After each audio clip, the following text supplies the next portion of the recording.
오늘은 우리 민족의 전통 명절 설입니다. 중국 사람들은 설을 춘절이라고 그러죠.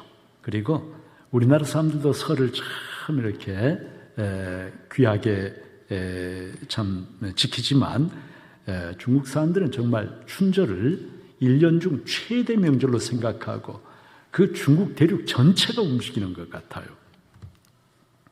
그런데 아마 여러분 보셨을 거예요. 이 춘절이 되면은 중국 사람들 식당이나 가게, 집, 대문 이런 데 보면은요 복자를 붙여놓는데 그 복자를 반듯하게 붙여놓는 것이 아니라 거꾸로 붙여놓는 것을 여러분이 많이 보셨을 거예요.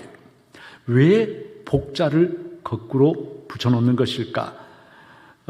여러 가지 설이 있어요.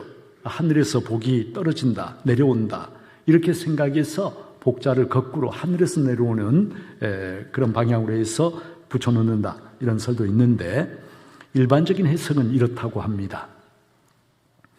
중국어로 복이 뒤집어졌다라고 하는 말과 그 다음에 복이 왔다라고 하는 말이 발음이 같다라고 그래요. 성도들, 우리나라 사람들도 복을 얼마나 좋아합니까? 새해 우리들의 가장 그냥 일반적인 인사는 새해 복 많이 받으세요 라고 하는 것이고, 그리고 우리나라 사람들 이제 오복을 받고 누리는 그런 인생이 되면 정말 복 많은 인생이라고 그렇게 생각을 하죠. 근데 성경은 근본적으로 어떤 책이냐면 여러분 복에 관한 책이에요. 복. 이 복이라고 하는 말이 성경 처음으로 최초로 등장하는 구절이 창세기 1장 22절입니다. 창조의 다섯째 날 하나님께서 바다와 하늘에 움직이는 생명체들을 창조하시고 1장 22절에 이렇게 하나님이 그들에게 복을 주시며 이르시되 생육하고 번성하여 여러 바닷물에 충만하라 새들도 땅에 번성하라. 이와 같이 하나님께서 움직이는 생명체들을 창조하시고 처음으로 복을 주신다는 말씀이 성경 창세기 1장 20절에 처음으로 등장을 해요. 그리고 하나님께서 범죄 타락으로 말미암아 저주를 받게 된 세상 가운데서 아브라함을 불러내실 때 창세기 12장에 가서 1절부터 4절에 보면 아브라함을 불러내시는데 계속해서 복에 대해서 말씀을 하십니다. 뭐라고 말씀하시던가요?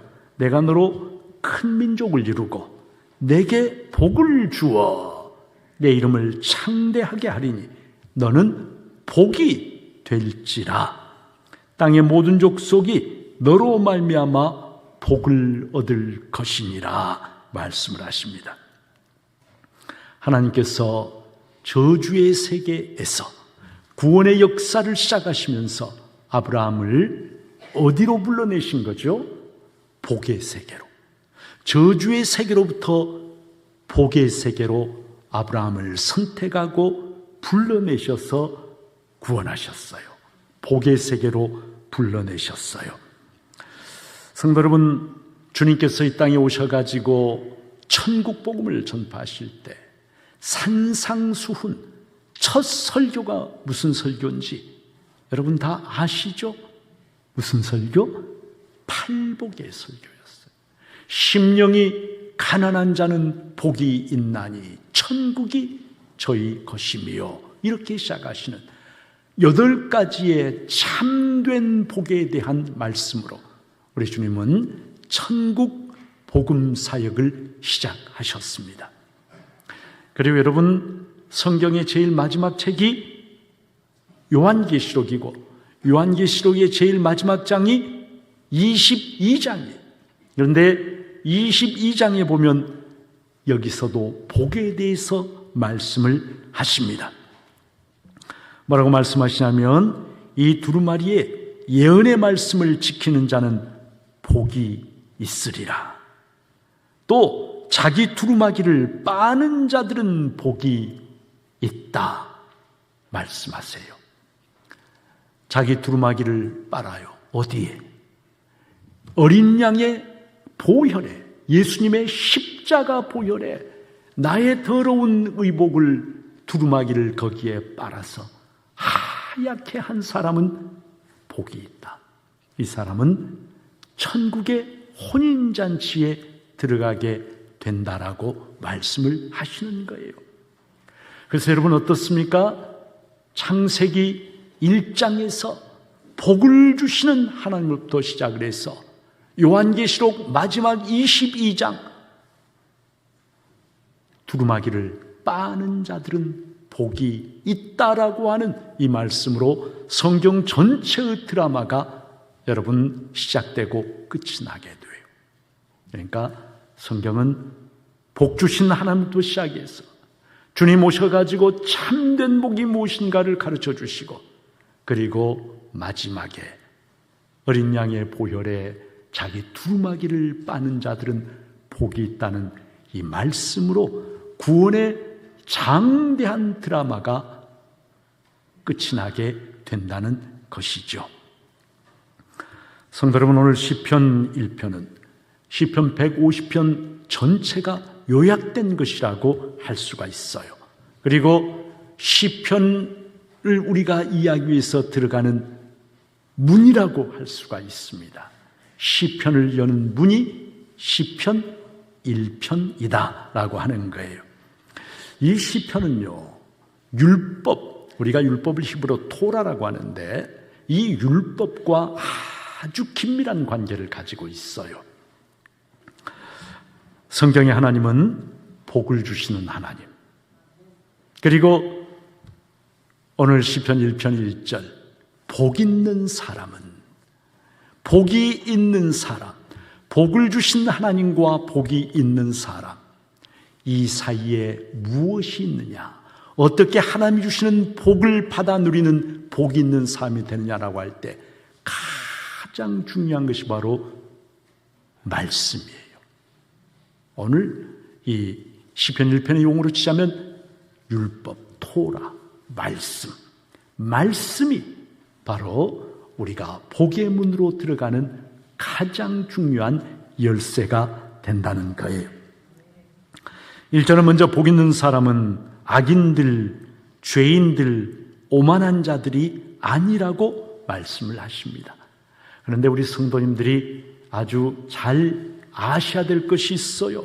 여기에 악인, 죄인, 오만한 자 이렇게 이야기를 하면 우리는 어떤 식으로 접근을 하냐면 도덕적 관점에서 접근을 쉽게 해요. 악인? 나쁜 놈. 거짓말하고 속이고 빼앗고 사람을 죽이고, 그리고 교만이 하늘을 찌르는 도덕적으로 부패 타락한 인간을 가리키는 말이라고 우리는 아주 쉽게 생각을 합니다. 성도 여러분, 그러나 시편 기자가 이야기하는 악인, 죄인, 오만한 자, 그리고 성경 전체가 이야기하는 악인이나 죄인은 그런 도덕적인 개념이 아니라고 하는 사실을 분명히 알아야 돼요. 여러분, 이거 잘못 아시면 완전히 성경을 오해하게 돼요. 도덕적 개념이 아니에요. 시편 기자가 말하고 있는 것은 그런 도덕적인 악행을 말하는 것이 아니라 여기에 악인, 죄인, 오만한 자는요, 하나님을 떠나서 피조물인 인간이 창조주 하나님을 떠나서 인간이 자기의 힘과 자기의 지혜와 지식, 자기의 능력을 신뢰하고 살아가면서, 그러면서 바로 자신의 인생의 왕좌에 자기가 앉아있는 그것을 가리키는 말입니다. 성도 여러분, 이것이 바로 하나님을 믿지 않고 하나님 없이 살아가고 있는 사람들의 보편적인 모습이죠. 그런데 도덕적인 관점에서 본다면 여러분, 하나님 없이 살아가는 사람, 심지어는 타 종교를 믿는 사람들이 다 도덕적으로 악하던가요? 그렇지는 않습니다. 예수 안 믿는 사람, 타 종교를 믿는 사람 중에 도덕적으로만 놓고 보면 예수 믿는 사람보다 더 선량하고 더 괜찮은 사람 많이 있어요. 많이 있어요.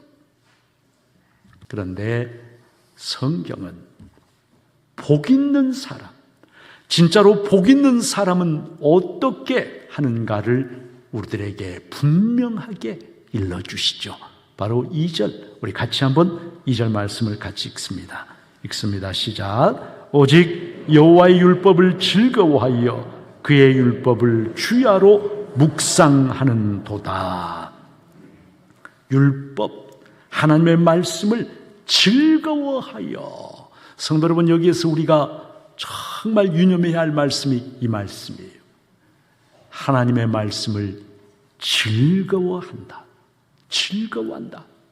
성도 여러분, 어떤 사람이 하나님의 말씀을 즐거워할까요? 바로 하나님을 사랑하는 사람, 하나님의 말씀을 사랑하는 사람이 그 말씀을 즐거워하는 것이죠. 성도 여러분, 하나님의 말씀을 읽으면서 이 말씀이 어찌 이리 귀한가, 이 말씀이 너무나 좋구나, 이 말씀이 너무나 은혜롭구나, 이렇게 생각하면서 말씀 읽다가 감격하고, 말씀 읽다가 눈물을 흘리고, 말씀의 세계 속에 깊이 빠지고, 여러분 그랬던 적이 있으신가요? 있으실 거예요. 여러분, 그러나 많은 사람들이 말씀을 굉장히 부담스러워합니다. 말씀이 재미가 없어요. 읽으면 금방, 드라마를 볼 때는 정신이 똘망똘망한데 말씀을 읽으면 금방 앞뒤로 그냥 졸음이 와요. 말씀, 하나님의 말씀이 마치 수면제처럼. 하나님의 말씀은 진리입니다 라고 해야 되는데, 하나님의 말씀은 진리입니다, 이제 지겨워요, 뭐 이런 사람들.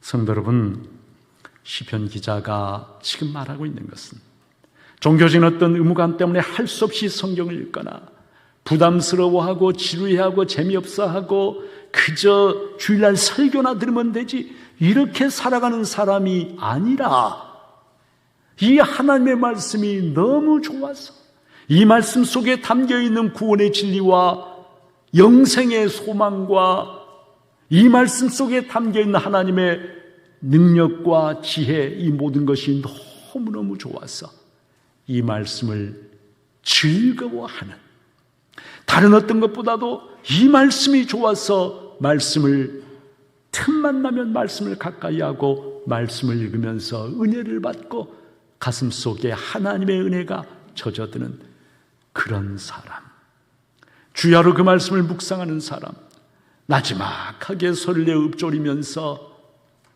그러면서 그 말씀을 곰곰이 생각해보고 왜 주님께서 이렇게 말씀을 하셨을까, 그리고 그 말씀을 자기의 삶에 비추어 보면서 어떻게 해야 내가 이 말씀을 따라 살 수가 있을까, 이런 것을 고민하고 기도하는 사람.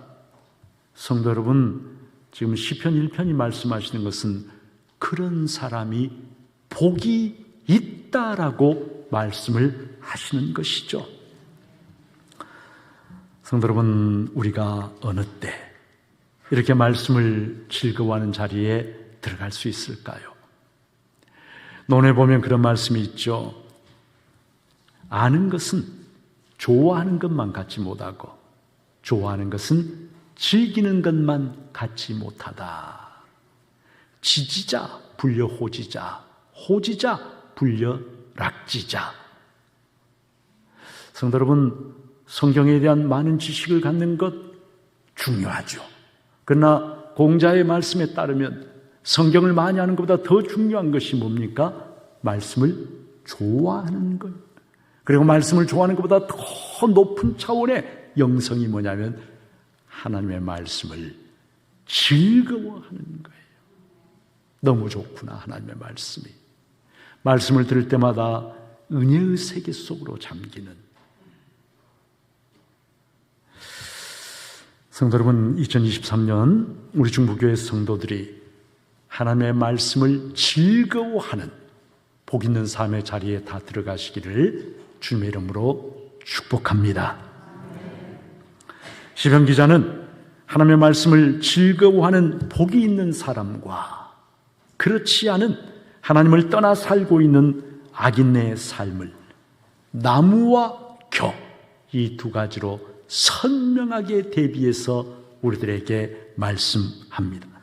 3절에 그는 시냇가에 심은 나무가, 시내라고 하는 말이 여기 나오는데, 이 시내라고 하는 말은 우리들이 조금 유념을 할 필요가 있어요. 여기에 이 시내라고 하는 말은 팔레스타인은 물이 귀해요. 물이 귀해서요, 우기가 되면 시내가 흐르다가 건기가 되면 물이 바짝 말라버리는 그러한 시내들이 덜어 있습니다. 그러한 시내들을 뭐라고 하냐면 와디라고 그래요. 와디. 와디는 건기에는 물이 전혀 흐르잖아요. 그런데 여기 시내는 그 와디를 가리키는 말이 아니고 히브리어로 팔라그라고 하는 다른 단어를 쓰고 있어요. 팔라그라고 하는 이 말은 자연적으로 만들어진, 그래서 가끔 물이 흐르는 그러한 와디를 가리키는 말이 아니라 인공적으로 수로를 만들어서 끊임없이 물을 공급함으로 계속해서 물이 흐르고 있는 그러한 시내를 가리키는 말입니다. 그래서 하나님의 말씀을 즐거워하고 그 말씀을 주야로 묵상하는 사람은요, 와디 곁에 심겨진 나무가 아니라 팔라그 곁에 심겨진 나무다. 하나님이 그에게 계속해서 은혜의 생수를 공급해 주신다는 거예요. 은혜의 생수가 하나님으로부터 나와서 계속해서 말씀을 사모하고 말씀을 즐거워하는 삶의 심령 속으로 흘러 들어간다는 거예요. 그러니 하나님이 끊임없이 계속 은혜의 생수를 공급해 주시니까 여러분, 시냇가에 심겨진, 하나님의 시내 곁에 심겨진 이 나무 어떻습니까? 푸르고 건강하게 잘 자라고 견고하죠. 나무는 바람이 불어도 나무가 휙 날아가는 그런 일은 없어요. 견고해요. 세상의 어떤 비바람에도 나무가 흔들리질 않는 거 견고해요. 왜? 인생의 뿌리를 하나님의 말씀에 내리고 있으니까요. 그리고 때가 되면 열매를 풍성하게 맺어요. 또 나무 잎사귀들이 다 푸릇푸릇 생명력이 넘치고 청청해요. 바로 이것이 하나님의 말씀을 즐거워하는 사람, 그 말씀을 주야로 묵상하면서 하나님의 말씀의 시내 속에, 은혜의 생수 속에 인생의 뿌리를 내리고 살아가는 사람의 삶의 모습은 이런 것이다라고 말씀을 해주시는 거지요. 그런데 반면에 하나님의 말씀이 없이 사는 사람, 하나님을 떠나서 살아가는, 자기의 힘과 자기의 능력으로 살아가는 사람, 겉보기에는 그럴듯할 수 있어요. 겉보기에는 대단해 보일 수도 있어요. 그러나 하나님이 보시면 그 사람은 한마디로 말하면 뭐냐면 겨예요. 겨. 나무가 아니라 겨. 그것도 바람에 날리는 겨. 여러분, 겨의 특징이 무엇입니까? 겨는 나무와는 달리 굳건함이나 그런 게 전혀 없어요. 작은 바람만 불어도 흔적도 없이 사라져버려요. 겨는 알맹이가 없어요. 빈 껍데기만 남아있는 것이에요. 하나님의 말씀이 없이 자기의 힘과 자기 능력으로 살아가는 사람은 사람들이 볼 때는 그럴듯한 열매도 있고 내용도 있는 것 같지만 하나님이 보실 때는 텅 빈 껍데기, 겨에 불과하다. 하나님은 그렇게 보신다는 거죠. 겨는 생명의 힘이 전혀 없어요. 겨는 죽은 빈 껍데기에 불과할 뿐이에요.